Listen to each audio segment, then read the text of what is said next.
ये मन हा छत्तीसगढ़ में पिछले 5 साल जब कांग्रेस के सत्ता रही से छत्तीसगढ़ के जितना लेड़गा नेता रही से भाजपा के जे मन के कोई औकात रही से विपक्ष में रह के एकदम गोंगवा बहरा बन के बैठे रही से इकर मन के सिर्फ एक ठन औकात रही से मोदी जी के चेहरा वही मोदी जी के चेहरा दिखा के मन सत्ता में आई से है ना सत्ता में आकर पे वही मोदी जी ला एकदम लबरा बना दीस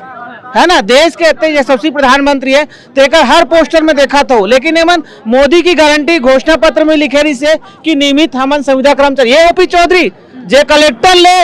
सपना देख रही इसके नेता बनू नेता ले मुख्यमंत्री बनू सोचा थे तो सोच ले साफ साफ कि कलेक्टर बनने के नेता तो बन गए लेकिन मुख्यमंत्री का छत्तीसगढ़िया होकर के छत्तीसगढ़ के कर्मचारी का दर्द लगा नहीं समझे खुद कर्मचारी नहीं सुना हुआ तक कर्मचारी के दर्द लगा वो नहीं समझाते आज तिजोरी की चाबी मिल गई तो अपन अपना होशियार समझे थे तो बताना चाहूँ आपके चैनल के माध्यम से ये छत्तीसगढ़ के कर्मचारी है जे जनता ने पिछले 5 साल में भी जीरो से हीरो बनाने से और हीरो जीरो बना रही से तो मैं एक चीज कहा था ज्यादा दिन नहीं हुए 2 साल हो चुके हमारे मांगे मध्य प्रदेश सरकार में पूरा हो चुके चुपचाप वहां से काफी पेश करो और यहाँ बना दो।